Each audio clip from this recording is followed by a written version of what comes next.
Welcome to ఉద్యోగ అన్వేషణ channel. 2 జనవరి 2024 editorial చూద్దాము. ఇది ఎకానమీ రిలేటెడ్ ఎడిటోరియల్. ఒకసారి చూద్దాము. ఎగుమతులే ప్రగతికి ఆలంబన. 18వ శతాబ్దం వరకు భారత్, చైనానే ప్రపంచంలో అతి సంపన్న దేశాలుగా విరజిల్లాయి. ప్రపంచ జీడీపీలో ఈ రెండు దేశాల వాటాయే 50% పైగా ఉండేది. అనంతరం కాలంలో విప్లవాత్మకమైన ఆర్థిక సంస్కరణలో చైనా ఇండియాకు మించి ఎదిగినది. అంటే చైనా భారత్తో జీడీపీ 1987లో సమానంగా ఉండేది. 1923లో వచ్చేసరికి చైనా ఆర్థిక వ్యవస్థ భారత్ కన్నా 5 రెట్లు పైపడింది. చైనా జీడీపీకి 1998 కల్లా $1,00,00,000 పరిమాణానికి చేరుకుంది. ఆ తర్వాత 9 దేశాలకు, 2017 భారత్కు ఆ స్థాయికి అందుకుంది. 1990 వరకు రెండు దేశాల తలసరి ఆదాయము సమానంగా ఉండేది. చైనా ఆ తర్వాత మనల్ని మించిపోయినట్లుగా 1990లో తలసరి ఆదాయం పరంగా ప్రపంచ దేశాల జాబితాలో చైనా 63వ స్థానంలో, భారత్ 147వ స్థానంలో ఉండేవి. నేడు అవి 75, 139 స్థానాల్లో నిలుస్తున్నాయి. అధిక ఉత్పాదకత. డెంగ్ షాన్పింగ్ హయాంలో చైనా ఆర్థిక సంస్కరణలను చేపట్టింది. ఆర్థిక సరళీకరణ పదంలో జోరుగా ముందుకు సాగింది. అది అప్పటి నుంచి 2 దశాబ్దాల పాటు చైనా ఆర్థికాభివృద్ధి పరుగును పెట్టించింది. 2010లో చైనా జీడీపీ $5,00,00,000 చేరుకుంది. జపాన్కు వెనక్కు నెట్టి అమెరికా తర్వాత తనే ప్రపంచంలో 3వ అతిపెద్ద ఆర్థిక వ్యవస్థగా నిలిచింది. సర్వీసు అంటే సేవలు, పరిశ్రమలు, సాంకేతికతలు చైనా ఆర్థిక ప్రగతికి మూల స్తంభాలయ్యాయి. నేడు అంతర్జాతీయ వాణిజ్యంలో ప్రధాన వాటా చైనాదే. ఆ దేశం నుంచే అంతర్జాతీయంగా ఎగుమతులు ఇబ్బడి ముబ్బడిగా పెరిగిపోయాయి. వర్తమాన దేశాల నుంచి ముడిసరుకులు దిగుమతి చేసుకొని వాటిని ఉత్పత్తులుగా మలచి బీజింగ్ ఎగుమతులు చేస్తుంది. తర్వాత అపార విదేశీ మారక ద్రవ్యాన్ని ఆర్జిస్తుంది. చైనా ఆర్థికాభివృద్ధి, ఆర్థిక సంస్కరణలతో పాటు ఇతర కారణాలు కూడా ఉన్నాయి. భారత్ కన్నా అత్యంత సమర్థవంతమైన కుటుంబ నియంత్రణను డ్రాగన్ దేశము అమలు చేసింది. తన ప్రజలకు నాణ్యమైన విద్యను అందించింది. నిపుణ మానవ వనరులను తీర్చిదిద్దింది. తన ఆర్థిక వ్యవస్థను వేగంగా ప్రైవేటీకరించడంలో చైనా సఫలమైంది. కార్మిక విపణిలో సమూల సంస్కరణలు తెచ్చింది. పెద్ద ఎత్తున విదేశీ ప్రత్యక్ష పెట్టుబడులను ఎఫ్డీఐ ఆకర్షించగలిగింది. తద్వారా అంతర్జాతీయ వాణిజ్యంలో చైనా దూసుకుపోయింది. 2027 కల్లా భారత్ $5,00,00,000 ఆర్థిక వ్యవస్థగా అవతరించనుంది. తద్వారా ప్రపంచంలో అమెరికా, చైనా తర్వాత 3వ ఆర్థిక వ్యవస్థగా నిలవనుంది. జనాభాలో యువత వాటా అత్యధికంగా ఉండడము, ఆర్థిక రంగం పురోగతి దీనికి తోడ్పడుతున్నాయి. విదేశీ పెట్టుబడులు భారీగా ఆకర్షించి తన ప్రజలకు భారత్ ఉపాధి అవకాశాలను విస్తరిస్తుందని నిపుణులు ఆశాభావం వ్యక్తం చేస్తున్నారు. 2023 మార్చి నాటికి భారత జీడీపీని వ్యవసాయ అనుబంధ రంగాల ద్వారా 18.5% వాటా, పారిశ్రామికం ద్వారా 28.5%, సేవారంగం ద్వారా 53% వాటా సమకూరుతుంది. 2017లో ఈ వాటాలు వరుసగా 15.5%, 23%, 61.50% ఉండేవి. 2017తో పోలిస్తే 2023 నాటికి వ్యవసాయం, పరిశ్రమల వాటా పెరిగింది. సర్వీసుల రంగం వాటా 61.50% నుంచి 53%కి తగ్గడం ఆందోళన కలిగించేవి. పారిశ్రామిక, సేవా రంగాల వాటాను మరింతగా పెంచితే ఉపాధి అవకాశాలు విస్తరిస్తాయి. చైనా విషయానికి వస్తే 2017, 2023 సంవత్సరాల్లో వ్యవసాయ రంగం వాటా 1% మేర, పరిశ్రమలు, సర్వీసు రంగాల వాటాలు స్వల్పంగా తగ్గాయి. ఆధునిక వస్తువులు. భారతీయ శ్రామికుల్లో 45% ఇప్పటికీ వ్యవసాయంపైనే ఆధారపడి జీవిస్తున్నారు. ఈ రంగాల్లో ఉత్పాదకత మెరుగుపడడం లేదు. వ్యవసాయం నుంచి పారిశ్రామిక రంగానికి చైనా పరుగు తీయడమే కాదు, పరిశ్రమల్లోనూ హైటెక్ పరిజ్ఞానాన్ని చేపడుతుంది. ఎలక్ట్రానిక్, మోటార్ వాహనాల ఉత్పత్తిలో అగ్రగామిగా ఎదిగింది. చైనా ఆర్థిక ప్రగతికి ప్రైవేటు పెట్టుబడులు, ఎగుమతులే చోదక శక్తులు. చైనా ప్రభుత్వం పూర్తిగా విదేశీ గిరాకీ అంటే ఎగుమతుల మీదనే ఆధారపడకుండా ఇప్పుడు స్వదేశంలో వినియోగాన్ని పెంచడానికి ప్రాధాన్యత ఇస్తుంది. భారత్ ఇప్పటికీ శుద్ధి చేసిన పెట్రోలియం ఉత్పత్తులు, సానపెట్టిన వజ్రాలు, ఆభరణాలు, బియ్యము, ఔషధాలను ఎగుమతి చేయడంతో సరిపెట్టుకుంటుంది. చైనా ఎలక్ట్రిక్ వస్తువులను, యంత్రాలను, కంప్యూటర్లు, ఫర్నిచర్లు, ముందుగా కూర్పు చేసిన భవన నిర్మాణాల భాగాల వంటివి ఆధునిక వస్తువులను ఎగుమతి చేస్తుంది. భారత్ సైతము తన ఎగుమతుల్లో ఇలాంటి ఆధునిక వస్తువుల వాటాను పెంచుకోవాలి. చైనా, భారతదేశము ఒకప్పుడు చూస్తే ఇద్దరి తలసరి ఆదాయములు కానీ ఆర్థిక వ్యవస్థలో సమానంగా ఉండేటి. కానీ పారిశ్రామికంగా అధికంగా అభివృద్ధి చెందడం వల్ల, ఎగుమతులు ఎక్కువగా చైనా ఉండడం వల్ల చైనా అనేది పురోగతి సాధించింది అని, ఎగుమతుల వల్లనే ప్రగతి సాధించింది అని చెప్తున్నారు. చూద్దాం ఇంకో ఆర్టికల్. బడుల్లో అసౌకర్యాల తిష్ట. దేశానికి స్వాతంత్రము సిద్ధించి 75 ఏళ్లు దాటినా ఇప్పటికీ చాలా ప్రభుత్వ పాఠశాలల్లో సరైన సదుపాయాలు కొరవడ్డాయి. దాంతో ఎన్నో ఇక్కట్ల మధ్య చిన్నారులు చదువులు కొనసాగిస్తున్నారు. మౌలిక వసతులు లేమి విద్యార్థుల సర్వతోముఖాభివృద్ధి ఆటంకంగా నిలుస్తుంది. అంటే విద్యా వ్యవస్థ అనేది కేంద్ర విద్యాశాఖ విడుదల చేసిన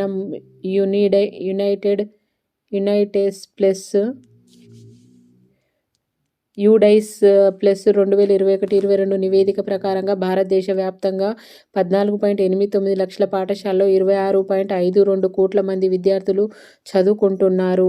చాలా పాఠశాలల్లో సౌకర్యాలు లేమి చిన్నారులకు తీవ్ర ఇబ్బందులకు గురిచేస్తుంది. ముఖ్యంగా నర్సరీ బడులు కనీస వసతుల లేమితో కొట్టుమిట్టాడుతూ ఉన్నాయి.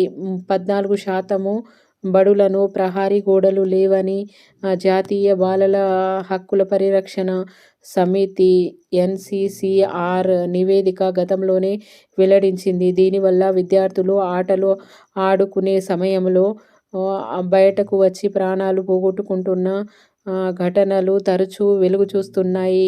NCRB నివేదిక ప్రకారంగా దేశవ్యాప్తంగా 22% పాఠశాలలు శిథిలావస్థలోకి చేరాయి. 34% బడుల్లో తరగతులకు సరిపడా గదులు లేవు. 44% పాఠశాలలకు భద్రతా ధ్రువపత్రాలు లేవు.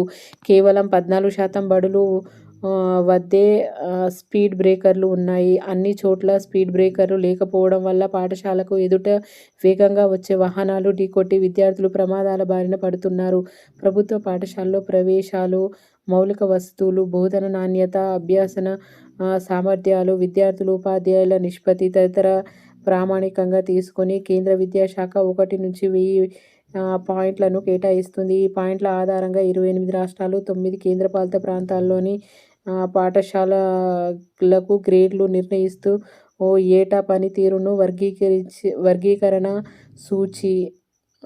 సూచీని విడుదల చేస్తుంది. గత జూలైలో విడుదలైన సూచీలో 701 నుంచి 1000 పాయింట్ల వరకు 5 గ్రేడ్లలో దేశంలోని ఒక రాష్ట్రము నిలవలేకపోయింది. 641 నుంచి 700 పాయింట్లతో కూడిన 6వ గ్రేడ్కు చండీగఢ్ 659, పంజాబ్ 647 రాష్ట్రాలు మాత్రమే సాధించాయి. గుజరాత్, కేరళ, మహారాష్ట్ర, ఢిల్లీ, పుదుచ్చేరి, తమిళనాడు రాష్ట్రాలు 581 నుంచి 640 పాయింట్లతో 7వ గ్రేడ్లో నిలిచింది. 543.8 పాయింట్లతో ఆంధ్రప్రదేశ్ 8వ గ్రేడ్, 479.9 పాయింట్లతో తెలంగాణ 9వ గ్రేడ్ను పరిమితమయ్యాయి. దేశీయంగా 12,000 ప్రభుత్వ పాఠశాలల్లో మరుగుదొడ్లు లేవని నిరుడు కేంద్ర విద్యాశాఖ రాజ్యసభలో వెల్లడించింది. ఏకానికే అయిన 5 లక్షలకు పైగా సర్కారీ బడుల్లో కనీసము నల్ల నీటి వసతి సైతము కరువైంది. దాదాపుగా 18,000 స్కూళ్లలో నుంచి నీటి దిక్కులేదు. విద్యా హక్కు ప్రాజెక్టులో భాగంగా ప్రభుత్వ రంగ సంస్థలు సర్కారీ బడుల్లో పెద్ద ఎత్తున మరుగుదొడ్లను నిర్మించాలని చెబుతున్నా చాలా చోట్ల అవి వినియోగంలో లేని భారత comptroller and auditor general (CAG) నివేదిక గతంలో దిక్కు తేల్చేసింది. కనీసము వసతుల్లేమి వల్ల చాలా చోట్ల బాలికలు తల్లిదండ్రులు అర్థాంతరంగా చదువును మాన్పించేస్తున్నారని పరిశీలకులు చెబుతున్నారు. పాఠశాలల్లో వసతులు కల్పించి విద్యార్థుల ఇబ్బందులను తొలగించాలని సుప్రీంకోర్టుతో పాటు పలు హైకోర్టు, కేంద్ర రాష్ట్ర ప్రభుత్వాలు ఎన్నోసార్లు ఆదేశించాయి. అయినా పాలకుల్లో చలనం ఉండడం లేదు.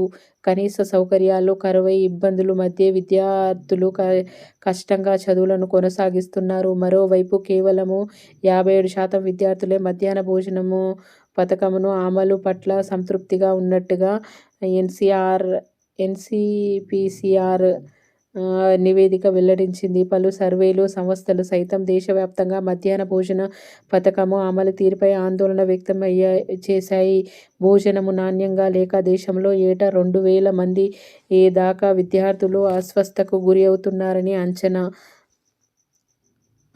పాఠశాలలో వసతుల కల్పనకు బడ్జెట్లో అధిక నిధులను ప్రభుత్వాలు కేటాయించాలి. చిన్నారులు సరిపడా తరగతి గదులు నిర్మించాలి. శిథిలావస్థలో చేరిన భవనాల స్థానంలో కొత్తవి నిర్మించాలి. పిల్లల సంఖ్యను అనుగుణంగా మరుగుదొడ్లను నిర్మించి వాటిలో నీటి వసతి కల్పించాలి. బడులు చుట్టూ ప్రహరీ గోడలు, మధ్యాహ్న భోజనము వండించేందుకు వంటశాలను ఏర్పాటు చేయాలి. మధ్యాహ్న భోజనము విషయంలోనూ అధికారులు తరచూ తనిఖీలు చేపట్టాలి. అధిక నాణ్యంగా ఉండేలాగా పటిష్ట చర్యలు తీసుకోవాలి. క్రీడా భోజన విరామాల సమయంలో విద్యార్థులు బడి బయటకు వెళ్ళి ప్రమాదాలకు గురి అవ్వకుండా బడుల్లో పర్యవేక్షణ పెంచవలసిన అవసరం ఉంది. ఇది అర్థమవుతుంది, ఈజీగా ఉంది. బడుల అసౌకర్యాలు తిష్ట అంటే మనము ఇన్ డెప్త్ అనాలిసిస్కి ఎక్కువ క్వశ్చన్స్ ఉన్నాయి కాబట్టి దీన్ని ఒకటికి 2 సార్లు వింటే మనకు యూజ్ అవుతుంది. ఇంకో ఆర్టికల్ చూద్దాము. గర్భాశయంలో భ్రూణ హత్యలు. కడుపులోని ఆడబిడ్డను కడతేరుస్తున్న ఘటనలు మన దేశంలో నిరాటంకంగా కొనసాగుతూనే ఉన్నాయి. పూట గడవని పేదలే కాదు, సంపన్నులు సైతము భ్రూణ హత్యలకు పాల్పడుతున్న సాధారణ మహిళలు జనాభా పురుషుల జనాభాతో సమానంగా అంతకంటే ఎక్కువగా ఉంటుంది. భారత్లో మాత్రము అందుకు భిన్నమైన పరిస్థితులు నెలకొన్నాయి. మన దేశంలోని చాలా కుటుంబాల్లో ఆడబిడ్డల కంటే మగపిల్లలకు ఎక్కువ ప్రాధాన్యత ఇస్తూ ఉంటారు. సామాజిక, ఆర్థిక కారణాల వల్ల కొడుకునకు ఆస్తిగా, కుమార్తెనకు బాధ్యతగా భావించడం అనాదిగా వస్తుంది. దాంతో పుట్టబోయేది ఆడపిల్ల అని తెలిసి ఎంతోమంది గుట్టు చప్పుడు కాకుండా గర్భస్రావం చేయించుకుంటుంటారు. ఇండియాలో శిశు హత్యలను నిషేధిస్తూ బ్రిటిష్ ప్రభుత్వము ఆడ శిశువు హత్య నిరోధక చట్టము 1870 తీసుకొచ్చింది. అయితే ఈ చట్టము సరైన అమలుకు నోచుకోలేదు. ఐక్యరాజ్యసమితి జనాభా నిధి యుఎన్ఎఫ్సిఏ సంస్థ 2020లో విడుదల చేసిన నివేదిక ఇండియాలోని తల్లి కడుపులో ఉన్నప్పుడు లేదంటే పుట్టిన తర్వాత దాదాపుగా 4.58 కోట్ల మంది బాలికలు హత్యకు గురి అయినట్టుగా వెల్లడైంది. 2009-19 మధ్యకాలంలో భారత్లో శిశు హత్యల కారణంగా ఆడపిల్లలు 90 లక్షల మంది బిడ్డలు తనువు చాలించారని కనీసము 90 లక్షల మంది బిడ్డలకు తనువు చాలించారని వాషింగ్టన్ కేంద్రంగా పనిచేసిన ప్యూ పరిశోధక కేంద్రం అధ్యయనము లెక్కగట్టింది. ఎన్నో కారణాలు. కడుపులోని ఆడ నలుసును నలిపేస్తుండడం వెనుక కారణాలెన్నో. మన దేశంలోని పుట్టిన బిడ్డను పెంచే స్తోమత లేని నిరుపేద కుటుంబాలు నేటికి చాలానే ఉన్నాయి. ఆడపిల్లను పెంచి మగపిల్లలతో సమానంగా చదివించినప్పటికీ పెళ్లి సమయంలో వరుడికి కట్న కానుకలు సమర్పించుకోవలసి వస్తుంది. వరకట్నము దురాచారము రద్దు చేయడానికి ప్రభుత్వాలు రూపొందించిన చట్టాలేవి క్షేత్రస్థాయిలో సరిగ్గా అమలు కావడం లేదు. పుట్టబోయే బిడ్డ ఆడ మగ అనేది తెలుసుకోవడానికి పరీక్షలు చేస్తున్నారు. ఆడ శిశువు పుడుతుందంటే తెలిసి కొందరు గర్భస్రావం చేయించుకుంటున్నారు. మరికొందరు పుట్టిన బిడ్డను గుట్టుగా విడిచిపెట్టిపోతున్నారు. ఇందుకు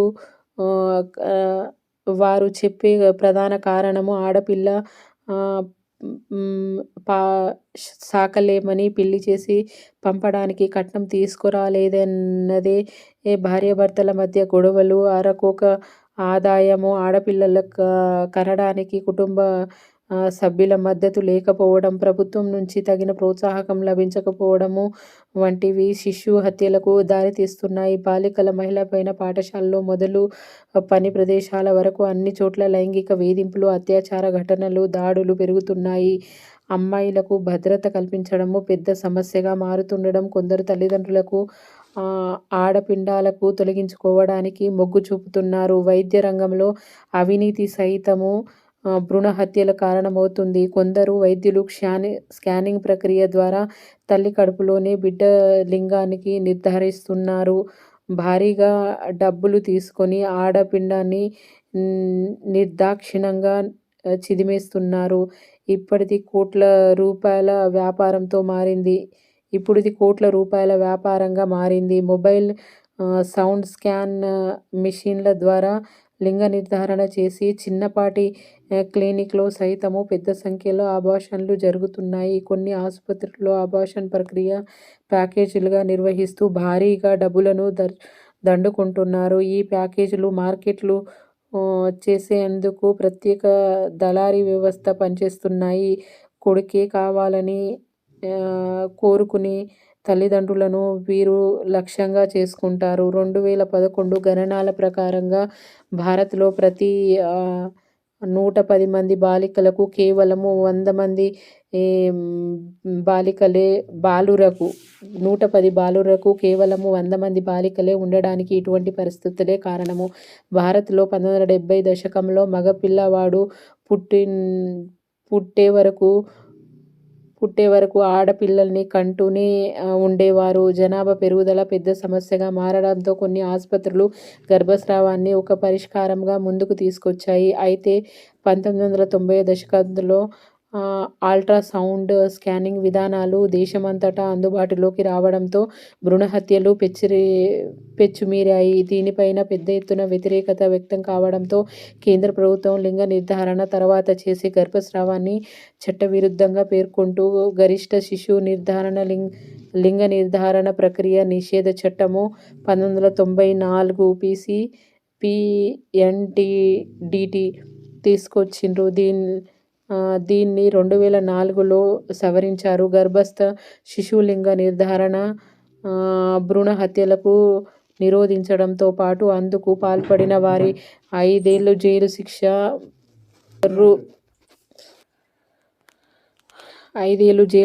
రూపాయలు 50,000 వరకు జరిమానా విధించాలని పేర్కొన్నారు. అయినప్పటికీ పరిస్థితుల్లో పెద్దగా మార్పు రాలేదు.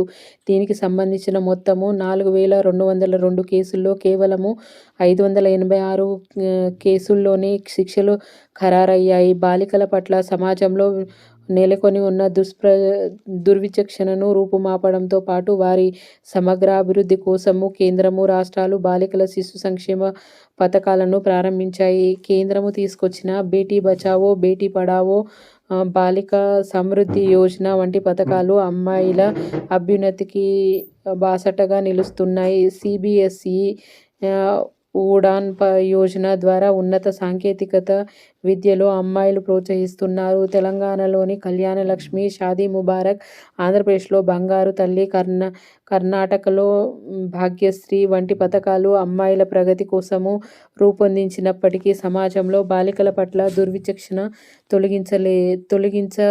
తొలగిపోలేదు.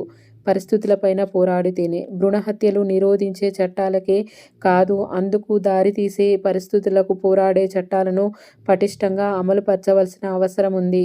ముఖ్యంగా వరకట్న నిషేధ చట్టము 1961, లైంగిక నేరాల నుంచి పిల్లలకు రక్షణ కల్పించే చట్టము 2012 దాకా ముఖ్యమైన మగ పిల్లల కోసము ఎదురుచూస్తున్న దంపతులకు, ఆశా కార్యకర్తలకు అంగన్వాడీ సర్కారు ద్వారా గుర్తించి గర్భస్రావం వల్ల వాటిల్లే అనర్థాలపైన వారికి కౌన్సిలింగ్ ఇవ్వాలి. ఆడపిల్లల భద్రతకు పెద్దపీట వేసి వారిని అన్ని రంగాల్లో ప్రోత్సహించాలి. భ్రూణ హత్యలకు పాల్పడే వారిపైన కఠిన చర్యలు చేపట్టాలి. ఇద్దరు ఆడపిల్లలకు ఉన్న కుటుంబాలకి ప్రభుత్వము బాసటగా నిలవాలి. డిగ్రీ వరకు ఉచిత విద్యతో పాటు ఉపాధి అవకాశాలు కల్పించాలి. అమ్మాయి లేనిదే ఆ పని లేదు. అందుకే ఆడపిల్లలను బతకనిద్దాము. వారి భద్రతను కాపాడి అభివృద్ధికి సహకరిద్దాము. కాబట్టి ఈ ఆర్టికల్ చాలా ఇంపార్టెంట్. ఇందులో ఉన్నాయి అనాలిసిస్ బేస్ క్వశ్చన్‌కి ఇది బాగా హెల్ప్ అవుతది. 1కి 2 సార్లు ఈ వీడియోని వినండి. ఎందుకంటే నేను ఎక్స్‌ప్లెయిన్ చేయడం వల్ల కొంచెం టర్మినాలజీ మిస్ అవ్వచ్చు. కొన్ని పాయింట్స్ కూడా మిస్ అవ్వచ్చు. అందుకని మీకు చదివి వినిపిస్తున్నా. మీకు నచ్చితే ఈ ఛానల్‌ని లైక్ చేయండి, షేర్ చేయండి, సబ్స్క్రైబ్ చేయండి. చూద్దాం ఇంకో ఆర్టికల్. సమైక్య స్ఫూర్తికి గొడ్డలిపెట్టు. అంటే ఇండియా అనగా భారత రాష్ట్రాల సమూహంగా ఉంటుందని రాజ్యాంగంలోని మొదటి అధికరణ ఘనంగా చాటింది. ప్రతిష్టాత్మకమైన 75వ గణతంత్ర వేడుకకు దేశము సన్నద్ధమవుతున్న వేళ దేశ రాజకీయ కారణాలతో మోడీ సర్కారు బంతిలో వలపక్షము ప్రదర్శిస్తున్నట్టుగా కొన్ని రాష్ట్రాలకు రుసరుసలు నిర్గతమవుతున్నాయి. ఈసారి గణతంత్ర దినోత్సవము కీలకాంశాలుగా ప్రజాస్వామ్యానికి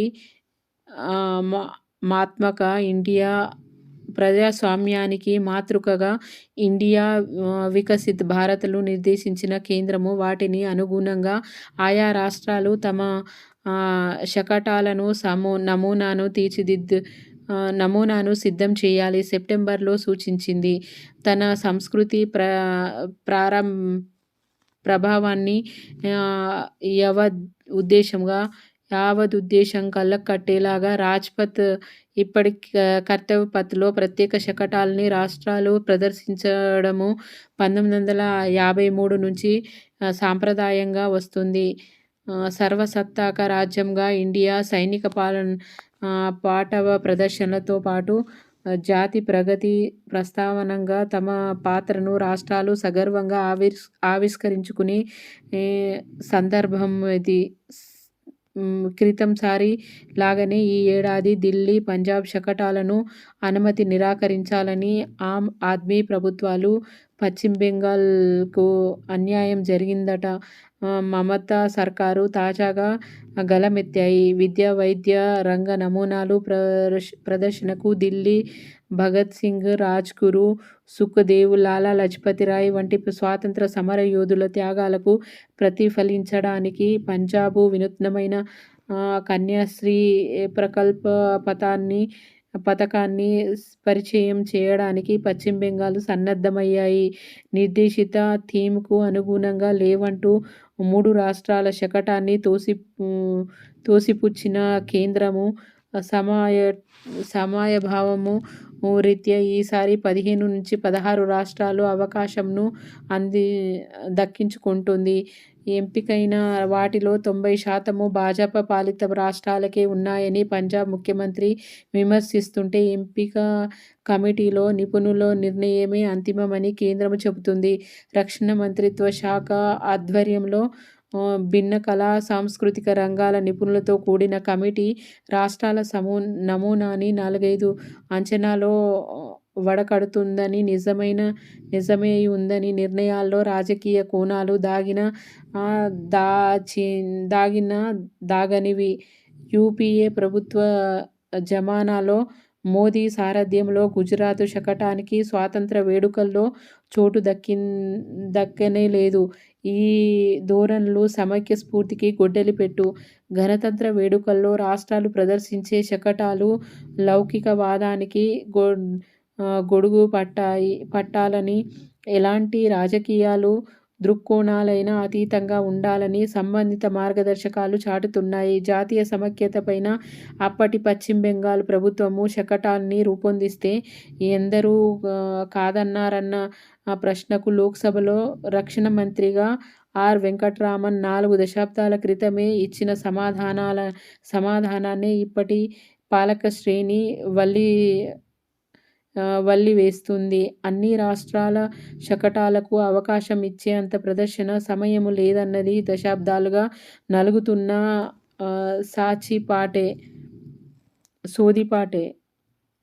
పాచిపాటే. ఈ వంకన తస్మదీయుణ్ణి తోసిపుచ్చడము సమైక్య స్ఫూర్తికి నగుబాటే.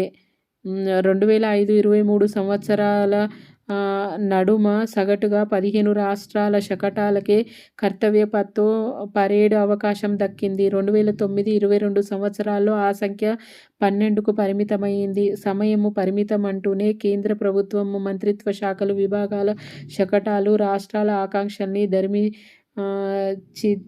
చిదిమేసి మరీ అవకాశం కల్పించడమే విడ్డూరము. కేంద్రము తన కోటాను 1-2కు పరిమితం చేసుకొని అన్ని రాష్ట్రాల అభివృద్ధి నమూనాల్ని జనరంజకంగా పరేడ్ చేయించడము, భిన్నత్వంలో ఏకత్వం సగర్వంగా ప్రపంచము కళ్ళకు కట్టడము మోడీ ప్రభుత్వము కర్తవ్యము. ఆయా రాష్ట్రాల ఆత్మగౌరవ ప్రతీకలుగా ఎదిగి జనం గుండెల్లో ఒదిగి మహానుభావుల్ని గుర్తించలేక శకట నమూనాల్ని తోసిపుచ్చే నిపుణుల కమిటీ సొంతం ప్రక్షాళన చెయ్యొద్దు.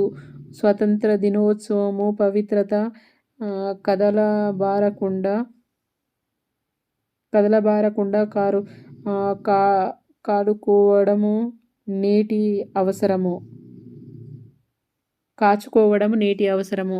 ఇది ఈరోజు ఆర్టికల్స్. ఇవి ఒకటికి 2 సార్లు వినండి. స్పీడ్ పెట్టుకొని వింటే మీకు ఈజీగా అర్థమవుతుంది. నచ్చితే లైక్ చేయండి, షేర్ చేయండి, సబ్స్క్రైబ్ చేయండి. Thank you.